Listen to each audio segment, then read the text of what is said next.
ભરૂચ જિલ્લાના વાગરા તાલુકાના વિલાયત જીઆઈડીસી વિસ્તારની અંદર જોખમી રીતે વાહનોમાં સવાર થઈને શ્રમિકો કંપનીઓ ઉપર કામે જતા હોય છે। જે ઘટના અંગેના સમાચાર 2 મહિના અગાઉ પણ પ્રાઉડ ઓફ ગુજરાત દ્વારા બતાવવામાં આવ્યા હતા, પરંતુ તંત્રની ઢીલાસ અને કોન્ટ્રાક્ટરોની ઢીલાસના કારણે હવે કામદારો પોતાના જીવ ગુમાવી રહ્યા છે। ખાસ કરી જ્યુબિલિયન્ટ કંપની બહારથી આ દ્રશ્યો પ્રાઉડ ઓફ ગુજરાતની ટીમે સ્થળ ઉપર પહોંચીને 2 મહિના અગાઉ જ જણાવ્યા હતા। જે બાદ એક જાગૃત નાગરિક દ્વારા જિલ્લા કલેક્ટરને મામલે લેખિતમાં ફરિયાદ પણ કરવામાં આવી હતી, પરંતુ તેમ છતાં તંત્રએ સમગ્ર મામલા અંગે ધ્યાન આપ્યું ન હતું અને ઢીલાસ દાખવવાના કારણે છાસવાડે અકસ્માતની ઘટનાઓ આ વિસ્તારમાં બની રહી છે। ત્યારે તાજેતરમાં 2 દિવસ પહેલા પણ આ જ પ્રકારે અકસ્માતની ઘટનામાં 2 જેટલા શ્રમિકોએ પોતાનો જીવ ગુમાવ્યો હતો।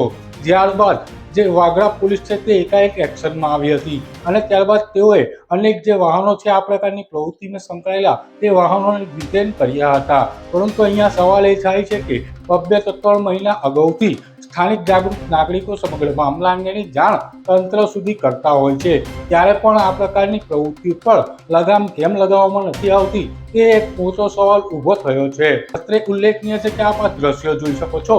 2 મહિના અગાઉ જ અમારી ટીમે સ્થળ પર જઈને આ સમગ્ર મામલાનો ભાંડો ફોડ્યો હતો। જ્યારે 2 મહિના અગાઉ પ્રાઉડ ઓફ ગુજરાતની ટીમ જ્યારે વિલાયત ખાતે આવેલી જ્યુબિલિયન્ટ કંપનીની બહાર પહોંચી હતી ત્યારે કંઈક આ પ્રકારના દ્રશ્યો જોવા મળ્યા હતા, જ્યાં ઉપસ્થિત શ્રમિકોને પૂછવામાં આવતા તેઓ મજબૂરીમાં આ પ્રકારની મુસાફરી કરતા હોવાનું પણ તેઓએ જણાવ્યું હતું। તો બીજી તરફ જે ટેમ્પો ચાલકો હતા તે ટેમ્પો ચાલકોને અમે પૂછવાનો પ્રયાસ કરતા તેઓએ ઉડાવ જવાબ આપ્યા હતા, તો કેટલાક ટેમ્પો ચાલકો તો સ્થળ ઉપરથી પલાયન થતા પણ નજરે પડ્યા હતા। આ જ પ્રકારની ગંભીર બેદરકારી દાખવનારા આ પ્રકારના ઇસમો સામે આખરે હવે તંત્રએ લાલ આંખ કરવી જરૂરી છે।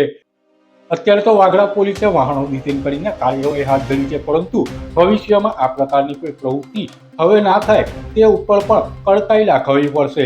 ત્યારે 2 મહિના પહેલા અમે પહોંચ્યા હતા ત્યારે ત્યાંના સ્થાનિક જે શ્રમિકો હતા તે શું કહી રહ્યા હતા અને વાહન ચાલકો શું કહી રહ્યા હતા તે તમામ બાબતો આ 2 મહિના અગાઉ જૂના વિડીયો અંદર તમે નિહાળી શકો છો। આટલા બધા ક્ષમતા કરતા વધારે માણસો તમે ભરીને આવો છો, અકસ્માત પણ એકવાર સર્જાયો હતો। કોણ કહે છે આટલું બધું ભરવાનું તમને? હે, પોલીસ વાળા રોકતા નથી તો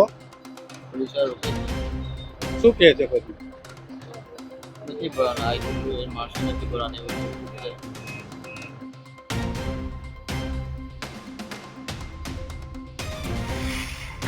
આટલા બધા માણસો બેસાડવાની પરમિશન લઈને તમે ફરો છો?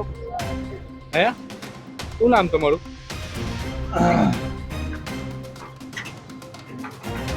લોકોના જીવ જોખમમાં નથી મુકાતા? તમને એવું નથી લાગતું? આ બાજુ જોઈને જવાબ તો આપો।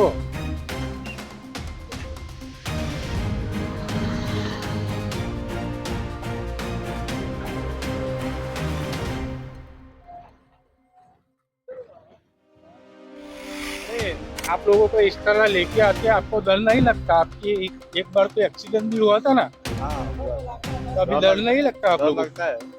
क्यों ऐसे क्यों आते हो? क्या करेंगे, आना पड़ता है। ना आप अंदर कंपनी में कोई बुलाता है आपको, कॉन्ट्रैक्टर बुलाते हैं इस तरह? नहीं, कॉन्ट्रैक्टर बुलाते हैं। कॉन्ट्रैक्टर बुलाते हैं। क्या बोलता है कॉन्ट्रैक्टर? इसी तरह आना? जो मिलता है उसी में आना पड़ता है सर, हम क्या कर सकते हैं।